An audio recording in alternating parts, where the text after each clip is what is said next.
नमस्कार विद्यार्थी मित्रांनो.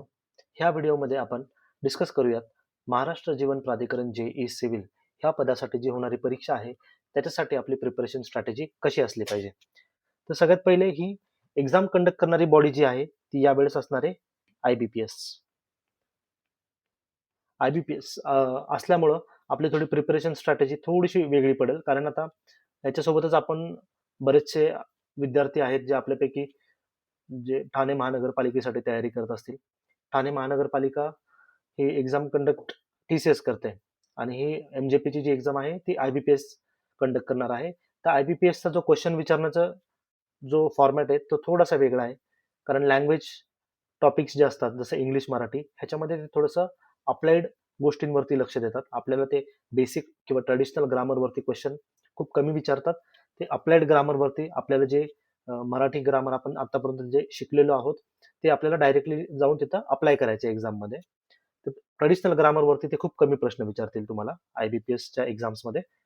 तर सगळ्यात पहिले आपण बघून घेऊयात पेपर पॅटर्न कसा असणार आहे. तर आपण इथं बघितलं तर सगळ्यात पहिले सेक्शन त्यांनी दिलाय सेक्शन 1 मराठी.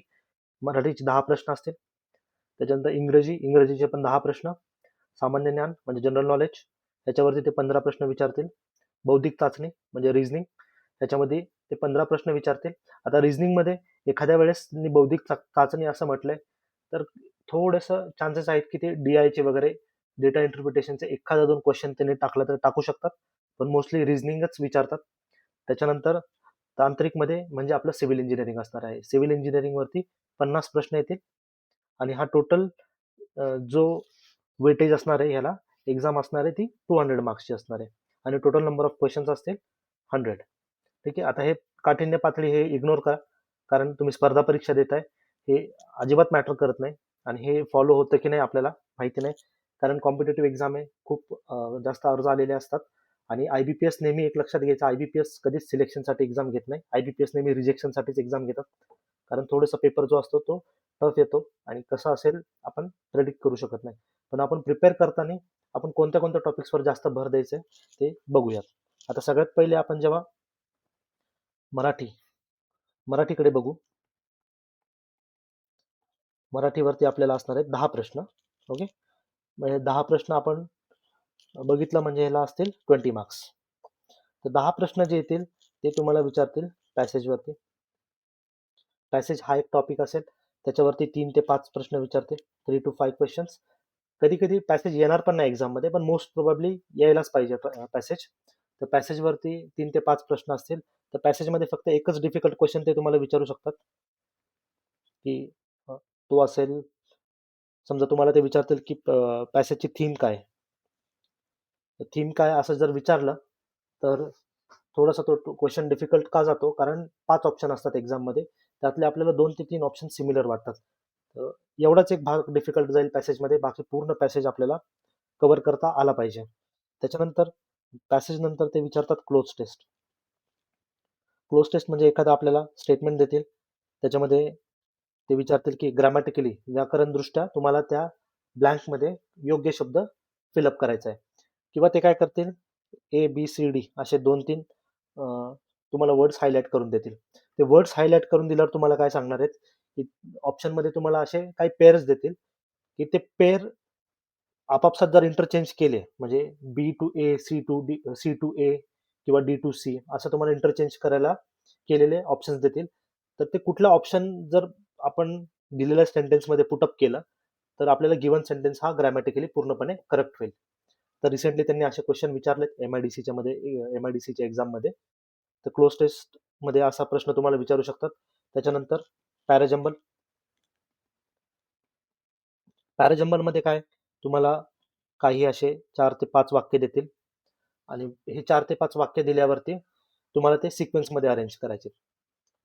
तर सिक्वेन्समध्ये अरेंज करायला हे खूप इझी असणार आहे. फक्त ते काय करतील की जास्तीत जास्त थोडंसं लेंदी स्टेटमेंट देऊ शकतात, पण त्यांनी आता ज्युनियर इंजिनियर पदासाठी एक्झाम असल्यामुळे ते शक्यता कमी आहे. शक्यतो छोटे स्टेटमेंट आपल्याला देतील आणि त्या छोट्या स्टेटमेंटला आपल्याला रिअरेंज करायला सांगतील प्रॉपर सिक्वेन्समध्ये. त्याच्यानंतर तुम्हाला एखादी म्हण विचारू शकतात आणि त्याच्यानंतर ग्रामरमध्ये शुद्ध लेखनवरती एखादा क्वेश्चन येऊ शकतो. तुम्हाला 4 ते 5 स्टेटमेंट देतील आणि ते ग्रामॅटिकली कोणता स्टेटमेंट एकदम बरोबर आहे असाही प्रश्न विचारतील. ठीक आहे. मराठीमध्ये 10 प्रश्न असल्यामुळं ते मोस्टली ह्याच टॉपिक मधून मॅक्झिमम नंबर ऑफ क्वेश्चन्स येतील.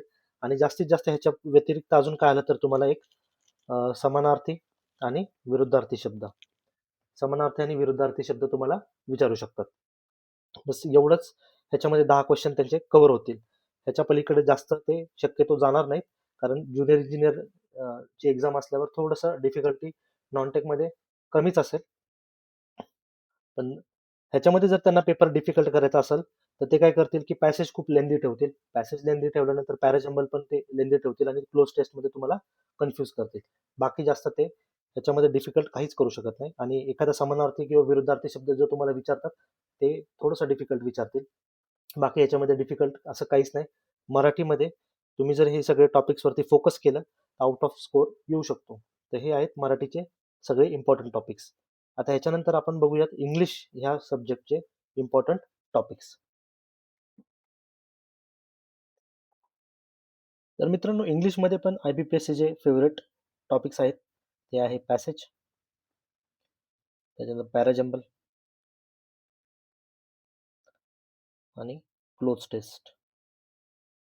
ऑलमोस्ट IBPSचा जो लँग्वेज सेक्शन असतो ते ह्याच टॉपिकवरती क्वेश्चन्स विचारतात. तर पॅसेजमध्ये पण परत तेच की जो तो प्रश्न आपल्याला थीमवरती विचारतील तो एक डिफिकल्ट करू शकतात. पॅराजंबल थोडंसं इंग्लिशमध्ये कन्फ्युजिंग असतं. पॅराजंबल म्हणजे काय की तुम्हाला ए बी सी डी आणि ई असे 5 स्टेटमेंट देतील आणि ते तुमचं तुम्हाला असं सांगतील की ही सिक्वेन्समध्ये प्रॉपर सिक्वेन्समध्ये अरेंज करा. क्लोज टेस्टमध्ये पण काय विचारतात, एखादं स्टेटमेंट गिवन असेल आणि त्या स्टेटमेंटला मध्ये फिल इन द ब्लँक्स तुम्हाला करायला सांगतील. ग्रॅमॅटिकली जो करेक्ट वर्ड तिथं फिट होतो तो तुम्हाला फाइंड आउट करून तिथं पुटअप करायचा आहे. त्याच्यानंतर ते अजून काय विचारतील, सिनॉनिम. सिनॉनिम म्हणजे काय, समानार्थी शब्द. आणि अँटोनिम, अँटोनिम म्हणजे काय, विरुद्धार्थी शब्द. सिनॉनिम, अँटोनिम याच्यावरती एखादा प्रश्न आला तर ते विचारू शकतात. आणि त्याच्यानंतर मग बेसिक ग्रामरवरती एखादा क्वेश्चन टेन्सवरती किंवा passive voice, active voice, passive voice शक्यतो ऍक्टिव्ह पॅसिव्ह IBPS विचारत नाही, पण ऍक्टिव्ह पॅसिव्ह हे जे हा जो टॉपिक आहे हा करून ठेवलेला बरा. ऍक्टिव्ह पॅसिव्ह आणि डायरेक्ट इनडायरेक्ट स्पीच. ह्याच्यावरती क्वेश्चन्स येण्याची पॉसिबिलिटी कमी आहे, पण टॉपिक्स छोटे छोटे आहेत. सेफ साईड हे 2 टॉपिक्स तुम्ही करून ठेवा, कारण आता एक्झाम मोस्ट प्रोबेबली नेक्स्ट इयरच होणार आहे असा अंदाज आहे आपला. कारण बघा, फॉर्म भरायची लास्ट डेट जी आहे ती मला वाटतं 19 डिसेंबर आहे आणि त्याच्यानंतर फॉर्म डाउनलोड करायची जी तारीख आहे ती 3 तारीख आहे नेक्स्ट मंथ मधली. त्याच्यामुळं मोस्ट प्रॉबेबली ही जी एक्झाम आहे ती नेक्स्ट इयरच आपल्याला बघायला मिळेल. तर त्यावेळेसचे जे एक्झाम मॉडरेटर्स असतील ते क्वेश्चन कसं सेट करतील आपल्याला याचा अंदाज नाही. त्याच्यामुळे आपण हे सगळे टॉपिक्स सेफ साईड हे सगळे टॉपिक्स आपण कव्हर करून ठेवले असतील तर तुम्हाला याचा नक्कीच फायदा होईल एक्झाममध्ये. तर हे झालं इंग्लिश आणि मराठी. इंग्लिश आणि मराठीचे टॉपिक्स ऑलमोस्ट सगळे सेम आहेत आणि ह्याचीच तुम्हाला प्रॅक्टिस करायची आहे. जरी तुम्हाला ग्रामर येत नसेल आणि तुम्ही काही यूट्यूबवरती हे जर टॉपिक डायरेक्टली सर्च केले, Marathi cloze test, Marathi parajumble किंवा English cloze test, English parajumble, ह्याची जर तुम्ही यूट्यूब व्हिडिओजवरती प्रॅक्टिस जरी केली तरी ते तुम्हाला जमून जातं. त्याला असं तुम्हाला हार्डकोर एकदम जास्त डीपमध्ये जाऊन ग्रामरचा अभ्यास करायची गरज पडणार नाही. तर ह्याच्यानंतर त्यांनी काय दिलंय आपल्याला, त्याच्यानंतर त्यांनी म्हटलंय बौद्धिक चाचणी. आता बौद्धिक चाचणीमध्ये आपण त्याला रिझनिंगच म्हणू. आता रिझनिंगमध्ये ते नेहमीचे जे क्वेश्चन्स आहेत, पझल्स, सिलॉग्स, इनइक्वालिटीज, त्याच्यानंतर alpha numeric series, coding decoding, ह्या टॉपिक्समधूनच मोस्ट प्रोबेबली सगळा क्वेश्चन कव्हर होईल. आणि जास्तीत जास्त काय येईल, सिटिंग अरेंजमेंट. आता सिटिंग अरेंजमेंटची प्रोबॅबिलिटी का वाढून जाते, कारण 15 प्रश्न दिलेत त्यांनी आपल्याला, 15 क्वेश्चन्स. इंग्लिश मराठीचे फक्त 10 क्वेश्चन्स होते, रिजनिंगचे 15 प्रश्न आहेत. तर 15 प्रश्नांमध्ये तुम्हाला पझल आलं तर सिटिंग अरेंजमेंट पण येईल आणि ते काय करतील, इथं 3 क्वेश्चन्स आणि इथं 3 क्वेश्चन्स विचारतील. आणि आता रिसेंटली जो पॅटर्न झाला IBPS त्याच्यामध्ये ते एक तर इनइक्वेलिटीज विचारतात किंवा सिलॉग्स विचारतात. दोन्ही एकत्र शक्यतो विचारत नाहीयेत. सो तुम्हाला हा पार्ट पण कव्हर करायचा आहे. आणि जर त्यांच्या मनात आलं, कारण बघा त्यांनी मराठीमध्ये दिलं आपल्याला बौद्धिक चाचणी. तर बौद्धिक चाचणी ह्याच्यामध्ये कधी कधी काय होतं, ते DI चा एखादा क्वेश्चन टाकू शकतात मधून. तर थोडंसं बेसिक DI करून जायचंय आणि बाकी पर्सेंटेज ह्या ज्या बेसिक गोष्टी आहेत हे तुम्हाला आले पाहिजे. सेफ साईड शक्यतो विचारणार नाही, पण आता रिसेंटली कुठली तरी एक एक्झाम झाली होती IBPS ची. रिसेंटली नाही, 1-2 वर्षापूर्वी. मला वाटतं त्यांनी त्याच्यामध्ये बौद्धिक चाचणी दिलं होतं, तर त्यांनी त्याच्यामध्ये एक DI चा आणि पर्सेंटेजचा क्वेश्चन विचारला होता. त्याच्यामुळे तुम्हाला हे सगळे टॉपिक्स जे तुम्ही रिझनिंगचे करताय त्याच्यासोबत तुम्हाला क्वांटचा हे एक दोन टॉपिक तुम्ही केलं तर तुम्हाला सेफ साईड राहता येईल. आणि तुमच्याकडे वेळ नसेल तर तुम्ही हे जे टॉपिक्स आहेत हे परफेक्टली करून ठेवा तरी चालेल, कारण एखाद्या 2 क्वेश्चन आले तर येतील त्या टॉपिक्सवरती. ठीक आहे. तर रिझनिंगचा जो पार्ट आहे तो एवढाच असेल. आणि पझल्सची खूप प्रॅक्टिस करावं लागेल. पझल एक्झाममध्ये कधी कधी काय होतं, ते 2 प्रकारचे पझल विचारतात. एक ज्याच्यामध्ये आपल्याला सगळे नंबर ऑफ पीपल गिवन असतं, डायरेक्टली नंबर ऑफ पीपल और ऑब्जेक्ट्स गिवन असतं. आणि एक पझल असा असतो ज्याच्यामध्ये गिवन नसतं. तर गिवन नसल्यावर काय होतं, एक मिनिट, नॉट गिवन. जर गिवन नसलं तर आपल्याला तो पझल सॉल्व्ह करायला थोडासा टाइम लागतो. तर ह्याची तुम्हाला प्रॅक्टिस करायची आहे. त्याच्यामध्ये नंबर ऑफ ऑब्जेक्ट्स किंवा नंबर ऑफ पीपल हे सर्टन नसतात. तर तुम्हाला पझलमध्ये ह्याची चांगली काळजी घ्यायची आहे. आणि सिटिंग अरेंजमेंटमध्ये पण तुम्हाला ह्याची काळजी घ्यायची आहे. कारण कारण कधी कधी काय होतं, ते नंबर ऑफ पर्सन्स जे आपल्याला सिटिंग अरेंजमेंटमध्ये देतात ते नंबर ऑफ पर्सन्स देत नाहीत. तर त्याची तुम्हाला चांगली प्रॅक्टिस करायची आहे. कारण काय होईल, एक तर पझल आणि सिटिंग अरेंजमेंट हे दोन्ही क्वेश्चन येणार आहे. आणि समजा मल्टिपल शिफ्ट्समध्ये एक्झाम झाली तर एका शिफ्टला खूपच इझी पझल आलं आणि खूपच इझी सिटिंग अरेंजमेंट आलं, तर दुसऱ्या शिफ्टला ते काय करतील, चान्सेस असे असतात की समजा अनसर्टन नंबर ऑफ पीपलचं तुम्हाला पझल विचारून टाकतील. आणि अनसर्टन नंबर ऑफ पीपलचा जो पझल असतो तो खूप इझी असतो. त्याच्यामध्ये कसं असतं, पूर्ण आपल्याला पझल सॉल्व्ह करायची गरज नाही पडत, कारण जेवढा आपल्याला डेटा कॅल्क्युलेट करता येतो तेवढंच डेटावरती पुढचे 3 ते 5 क्वेश्चन्स ते गिवन असतात. त्याच्यामुळे ह्याची तुम्हाला पझल आणि सिटिंग अरेंजमेंटवरती चांगला फोकस करायचा आहे. त्याच्यानंतर सिलॉक्स आणि इनइक्वॅलिटीज. आता हे दोन्हीची तयारी करावी लागेल, पण हे दोन्ही टॉपिक थोडेसे सिमिलर आहेत. तुम्ही पहिली इनइक्वॅलिटीज स्टडी करा, त्याच्यानंतर सिलॉक्स स्टडी करा. त्याच्यानंतर तुम्हाला कळेल की थोडंसं बऱ्याचपैकी दोघांमध्ये सिमिलॅरिटी आहे. आता सिलॉक्समध्ये बघा, इफ ओनलीचे जे टाईप आहे तो जास्त विचारला जातो. आणि इनइक्वॅलिटीजमध्ये कॉमावाले क्वेश्चन्स, म्हणजे 2 सिरीजमध्ये कॉमा दिलेला असेल त्या क्वेश्चन्सवरती तुम्हाला फोकस करायचं आहे. आणि सिलॉग्स आणि इनइक्वॅलिटीजमध्ये आयदर ऑरचे जे क्वेश्चन्स आहेत, आयदर ऑर कंडिशन, हे तुम्हाला चांगलीच प्रॅक्टिस करायची आहे. अल्फा न्यूमेरिक सिरीजमध्ये काय आहे, ते missing number, missing data find out करायला लावतील, किंवा तुम्हाला एखादा वर्ड देतील, त्याच्यामध्ये तुम्हाला त्याचे अल्फाबेटिकली त्याच्यामध्ये किती पेअर्स फॉर्म होतात, त्या पेअर्सच्या तुम्हाला कंडिशन देतील, तुम्हाला कुठला पेअर फॉर्म करायचा आहे, जसे की त्याच्यामध्ये डिफरन्स तेवढ्याच्या जेवढ्या त्याच्या अल्फाबेटिकल सिरीजमध्ये आहे असं तुम्हाला विचारू शकतात. त्याच्यानंतर कोडिंग डिकोडिंग तर ते काय ट्रेडिशनलच विचारतील.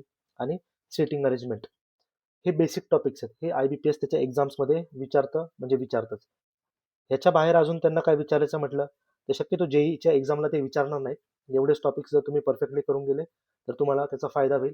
आणि एवढे टॉपिक तुम्ही करूनच जायला पाहिजे, कारण रिसेंट जर ट्रेंड बघितला, जो सिलेक्शन घेणारे जे मुलं असतात त्यांना रिझनिंगमध्ये आउट ऑफ स्कोर त्यांनी केलेला आपण बघितलेला आहे. त्याच्यामुळे ह्याची खूप प्रॅक्टिस करा, तुमच्याकडे वेळ आहे आता.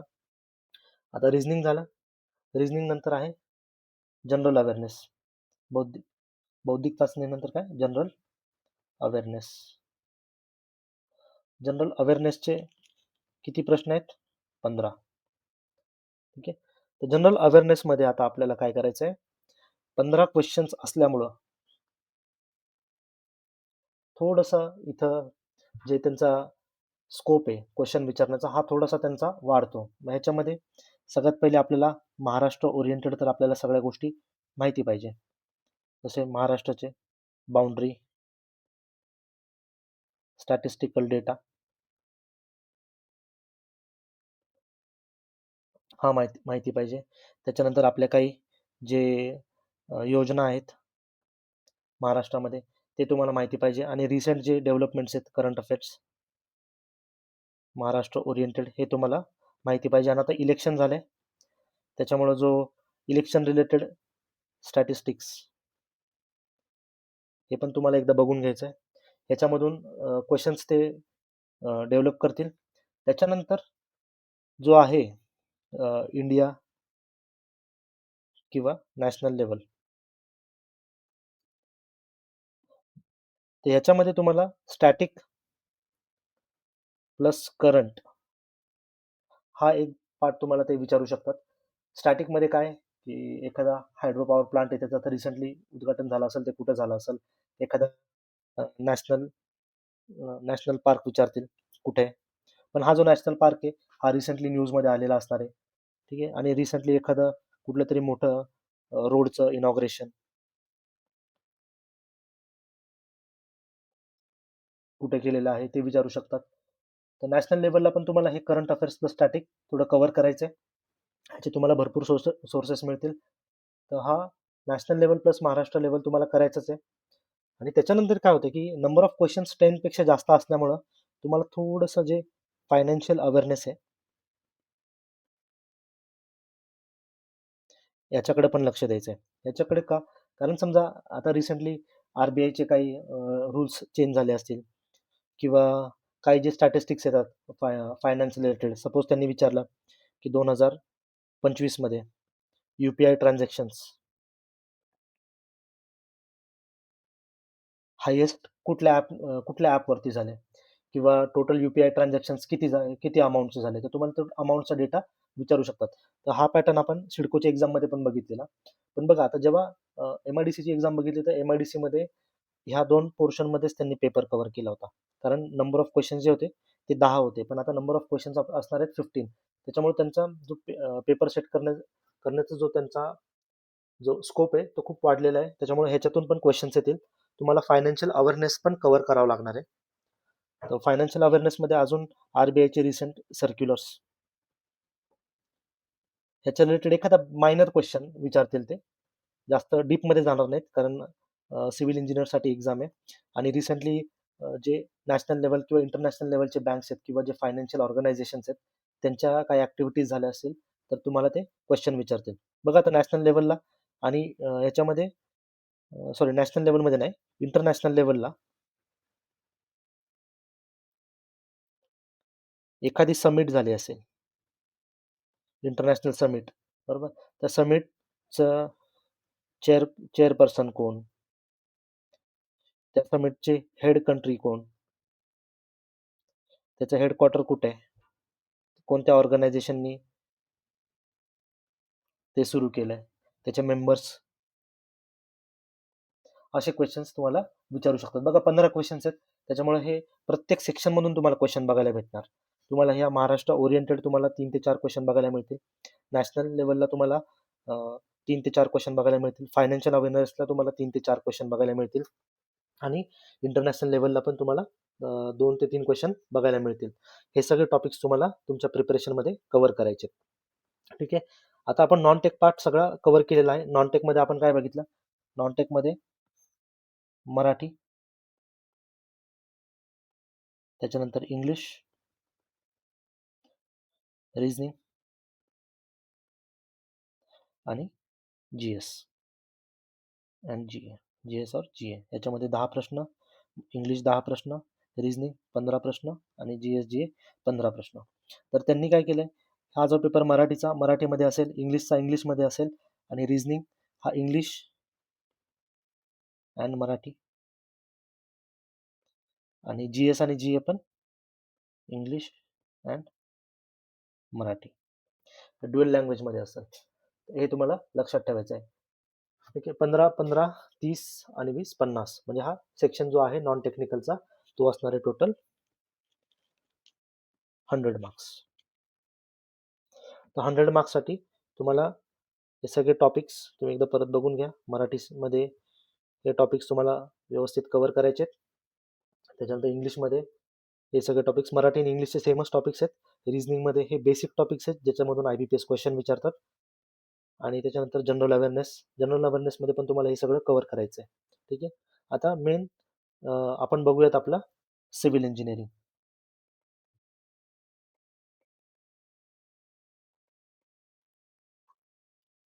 तर मित्रांनो, सिव्हिल इंजिनिअरिंगमध्ये आपण जर सब्जेक्ट्स डिवाइड केले तर स्ट्रक्चरल आणि नॉन स्ट्रक्चरल. तर सगळ्यात पहिले स्ट्रक्चरलमध्ये जे क्वेश्चन्स आहेत ते कुठल्या सब्जेक्ट्समधून येतात. समजा इंजिनिअरिंग मेकॅनिक्स आपला असेल स्वाम, SA, RCC अँड PSC आणि स्टील. पण आता रिसेंट ट्रेंड जर आपण बघितला तर ह्या सेक्शनमधून क्वेश्चन थोडे कमी येत आहेत. पण जे क्वेश्चन येतात ते थोडेसे डिफिकल्ट लेवलला येतात. डिफिकल्ट पण नाही, क्वेश्चन ऑप्शनमध्ये कन्फ्यूज करून टाकतात. क्वेश्चन खूप इझी विचारलेला असतो आणि त्यांनी ऑप्शन्स थोडेसे 2 ते 3 ऑप्शन्समध्ये नॉर्मली स्टुडंट्सला कन्फ्युजन होतं. तर असेच प्रश्न ते विचारतात आणि हे स्ट्रक्चरल सब्जेक्ट्समध्ये थोडंसं त्यांचं वेटेज कमी झालेलं आहे रिसेंटली. कंबाईन ह्याचा अभ्यास आपल्याला जास्त करावा लागतो, पण ह्याच्यातून नंबर ऑफ क्वेश्चन्स येणारे कमी असले तरी पण हे पूर्ण सब्जेक्ट्स आपण कव्हर केले पाहिजे. कारण काय, हे खूप बेसिक क्वेश्चन विचारतात, जास्त डिफिकल्ट क्वेश्चन विचारत नाही. जसं की RCC मध्ये आता रिसेंटली त्यांनी कसा क्वेश्चन विचारलेला की स्लॅबसाठी जर स्लॅब नाही, RCCच्या कंडिशनमध्ये त्यांनी विचारलेला की एका ठराविक गोष्टीसाठी तुम्ही कुठला IS कोड वापरता, कुठला IS कोड आहे, काय आहे, असं स्टॅटिक डेटाच तुम्हाला शक्यतो विचारतात. आणि बेसिक जे आपण शिकतो, जे स्ट्रेंथ ऑफ मटेरियलमध्ये शेअर फोर्स, बेंडिंग मुवमेंट किंवा जो स्ट्रेंथ ऑफ मटेरियलचा जो चॅप्टर 1 आहे आणि इलास्टिक कॉन्स्टंट्स आहे त्यामध्ये, त्याच्यामधून थोडेसे क्वेश्चन्स विचारण्याची पॉसिबिलिटी जास्त आहे. आणि कॉलमवरती एक क्वेश्चन फिक्स असतो, जे ऑइलर्स थेअरी आपली, त्याच्यावरती क्वेश्चन येतोच. कॉलममधून प्रत्येक एक्झाममध्ये क्वेश्चन आलेलाच आहे. त्याच्यामुळं हा जो टॉपिक आहे स्ट्रक्चरल इंजिनिअरिंगचा पार्ट आहे, हे सगळे सब्जेक्ट्स तुम्हाला कव्हर करायचे आहेत. त्याच्यानंतर सगळ्यात जास्त रिसेंटली जे क्वेश्चन विचारले गेले ते हायवे आणि एन्व्हायरमेंट, त्याच्यानंतर सर्वे, जिओटेक आणि एस्टिमेटिंग अँड कॉस्टिंग, ह्याच्यामधून क्वेश्चन विचारतील. आता कंबाईन ह्या जर सब्जेक्टचं बघितलं तर तुम्हाला वेटेज जास्त बघायला मिळेल. ह्याच्यामधून क्वेश्चन्स विचारतील आणि ह्याच्यामध्ये प्रत्येक टॉपिक इम्पॉर्टंट आहे. हायवेमध्ये जर रिसेंटली बघितलं तर ट्रॅफिक इंजिनिअरिंगवरती आपल्याला क्वेश्चन्स बघायला मिळालेत आणि जॉमेट्रिक डिझाईन ऑफ हायवे. आता आधी कसं होतं, याच्या आधी ते जे चॅप्टर 1 होता आपल्याला नागपूर रोड प्लॅन वगैरे जे बेसिक डेटा होता त्याच्यावरती क्वेश्चन विचारायचे, तर तो पण अजून पण विचारू शकतात. जसं स्टॅटिक डेटा आहे त्याच्यामध्ये, की कुठल्या इयरला कोणती ऑर्गनायझेशन फॉर्म झाली होती ते विचारू शकतात. त्याच्यानंतर तुम्ही जॉमेट्रिक एलिमेंट्समध्ये गेले तर जॉमेट्रिक एलिमेंट्सवरती तुम्हाला क्वेश्चन्स विचारतील. त्याच्यामध्ये सगळ्यात जास्त एक्स्ट्रा वायडनिंग याच्यावरती क्वेश्चन विचारतात किंवा कॅन्ट का प्रोव्हाइड करतात असे क्वेश्चन विचारतात. हे सुपर एलिव्हेशन याच्यावरती क्वेश्चन विचारतील. त्याच्यानंतर सर्वेमध्ये कंपास सर्वे, त्याच्यानंतर जो आपल्याला प्लेन टेबल सर्वे, याच्यावरती आपण क्वेश्चन्स बघितलेत. मोस्टली हेच क्वेश्चन्स रिपीट होत आहेत. आणि त्याच्यानंतर जिओटेकमध्ये सॉइल क्लासिफिकेशन झाल्यानंतर जे कॉम्पॅक्शन आहे, कन्सॉलिडेशन आणि फाउंडेशन इंजिनिअरिंग, ह्या टॉपिक्समधून क्वेश्चन्स जास्त विचारतात. आणि आपण एस्टिमेटिंग आणि कॉस्टिंग जर बघितलं तर याच्यामध्ये जे व्हॅल्युएशनचा पार्ट आहे, त्या व्हॅल्युएशनच्या पार्टवरती क्वेश्चन असतोच. आणि एखादी क्वांटिटी असेल त्याच्या एस्टिमेशनचं युनिट काय, हे क्वेश्चन्स तुम्हाला विचारतात. सिव्हिल इंजिनिअरिंगमध्ये टोटल आपले क्वेश्चन्स असणार आहेत 50. तर तुम्हाला हे सगळे टॉपिक्स त्याच्यामध्ये कव्हर करायचे. त्याच्यानंतर बिल्डिंग मटेरियल्स आणि कॉन्क्रीट टेक्नॉलॉजी, ह्याच्यामधून पण क्वेश्चन्स विचारतात. तर तुम्हाला हे पण कव्हर करायचं. टेक्निकल ऑलमोस्ट ट्रेडिशनल जे आपले सब्जेक्ट्स आहेत सिव्हिल इंजिनिअरिंगचे, हे सगळे तुम्हाला कव्हर करायचे. त्याच्यानंतर ह्याच्यामध्ये जो FM, इरिगेशन आणि हायड्रोलॉजी, हे जे 3 टॉपिक्स आहेत, हे जे 3 सब्जेक्ट्स आहेत, याच्यामधून पण आपल्याला क्वेश्चन्स बघायला मिळतात. तर ओव्हरऑल सिव्हिल इंजिनिअरिंगमध्ये असं बघितलंय की हा पोर्शन जर सोडला ह्याच्यामधून थोडेसे कमी क्वेश्चन्स येत आहेत. पण ठीक आहे, आता प्रत्येक एक्झाममध्ये ह्या गोष्टी व्हॅरी करतात. तर सेफ साईड आपण हे सगळे सब्जेक्ट जर कव्हर केले तर ह्याचा आपल्याला नक्कीच फायदा होईल. आता मार्केटमध्ये भरपूर सोर्सेस अवेलेबल आहेत प्रिपरेशनसाठी. तुम्ही प्रिपेअर करू शकता. फक्त टेक्निकलचं असं असेल की टेक्निकलमध्ये काहीच स्किप करू नका. टेक्निकल पूर्ण कव्हर करा. कारण हे टेक्निकलमध्ये सगळे टॉपिक इम्पॉर्टंट आहेत. फक्त टेक्निकलचं एवढं लक्षात ठेवायचं आहे की 50 पैकी जे 40 टू 45 क्वेश्चन्स असतील हे खूप इझी असणार आहेत. इझी म्हणजे कसं की थोडंसं तुम्हाला एखादा स्टेटमेंट जो क्वेश्चन गिवन असेल तो डिफिकल्ट वाटू शकतो, पण हा वन लाईनर असेल. मॅक्झिमम नंबर ऑफ क्वेश्चन्स आपण असं पकडूया वन लाईनर असतील. वन लाईनर म्हणजे कसे की जर तुमचा अभ्यास झाला असेल तर ते गोष्ट तुम्हाला एकदम वन लाईनर सारखीच वाटेल. असा इझी क्वेश्चन असेल तो. आणि त्याच्यामध्ये समजा 5 ऑप्शन गिवन आहेत आपल्याला. त्याच्यामध्ये कन्फ्यूज फक्त 2 ऑप्शन्समध्ये करतील. आता रिसेंटली काय झालंय, जर तुम्ही एक कोविड नंतरच्या जर एक्झाम्स बघितल्या, म्हणजे जे स्टेट लेवल असू द्या किंवा सेंट्रल गव्हर्नमेंटची एक्झाम असू द्या, याच्यामध्ये काय झालंय की क्वेश्चन्स इझी येत आहेत, पण ऑप्शन्समध्ये मुलं खूप कन्फ्यूज होऊन जातात. आणि तेच सध्या हा ट्रेंड बघायला मिळतोय. त्याच्यामुळे तुमचे कन्सेप्ट आणि तुमचं थोडंसं पाठांतर स्ट्रॉंग असेल आणि तुमचे कन्सेप्ट क्लिअर असतील तर तुम्हाला ते कन्फ्युजन होणार नाही ऑप्शन्समध्ये. तर 40 टू 45 क्वेश्चन्स हे खूप इझी लेवलचे असतील. आणि त्याच्यानंतर जे राहिलेले 5 ते 10 प्रश्न ॲज युजल 5 टू 10 क्वेश्चन्स हे डिफिकल्ट येतील. ठीक आहे, एवढं लक्षात ठेवायचं. इझीच असणार आहे. तुम्हाला जर असं वाटत असेल की 40 ते 45 प्रश्न हे इझी नाही, मॅक्झिमम नंबर ऑफ प्रश्न टफ असतील, तर असं होत नाही. कारण बघा, नंबर ऑफ ॲप्लिकंट जास्त आहेत आणि कॉम्पिटिशन जास्त आहे. जे क्वेश्चन्स तुम्हाला टफ वाटतात ते सगळ्यांनाच टफ वाटतात असे नाही. काही मुलं बघा, आता समजा तुम्ही MIDCचा जर रिझल्ट बघितला तर बऱ्याच मुलांना 45 प्लस मार्क्स मिळालेले आहेत टेक्निकल सेक्शनमध्ये. त्याच्यामुळे तुम्हाला टेक्निकलचा थरोली अभ्यास करायचा आहे. कुठलाच टॉपिक स्किप करायचा नाही आहे. तुम्ही कोणताही सोर्स बघा, तुम्हाला त्यातून चांगलं जर तुम्हाला अंडरस्टँड होत असतील गोष्टी तर तुम्ही नक्कीच त्याचा फायदा घ्या. पण स्किप काही करू नका, अभ्यास पूर्ण करा. आता हे जे टॉपिक्स मी तुम्हाला सगळे सांगितलेत नॉन टेक्निकल आणि टेक्निकलमध्ये, हे सगळे तुम्ही कव्हर करा. तर टोटल हे आपण बघितले की अशा तुमच्या 100 क्वेश्चन्स एक्झाममध्ये तयार होणार आहेत आणि ह्या टॉपिक्सवरती तुम्हाला फोकस करायचा आहे. तर आता तुम्हाला जर प्रॅक्टिस करायची असेल तर आपला जो ॲप आहे ADCE, ह्या ॲपवरती आपण एक सब्जेक्ट वाईज स्ट्रक्चरल सब्जेक्ट्स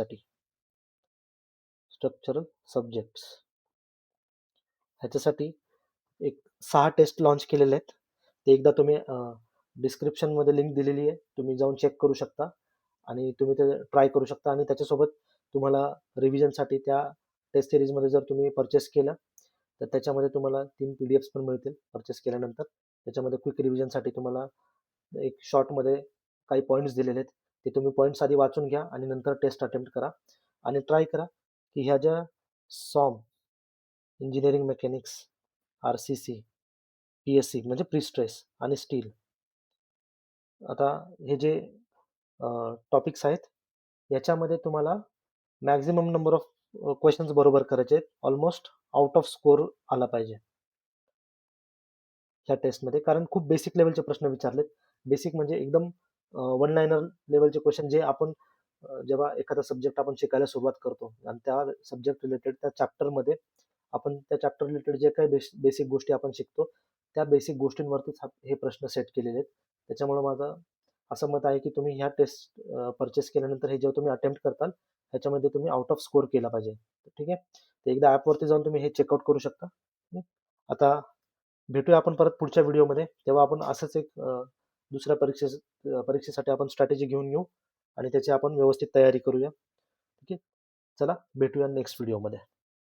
धन्यवाद.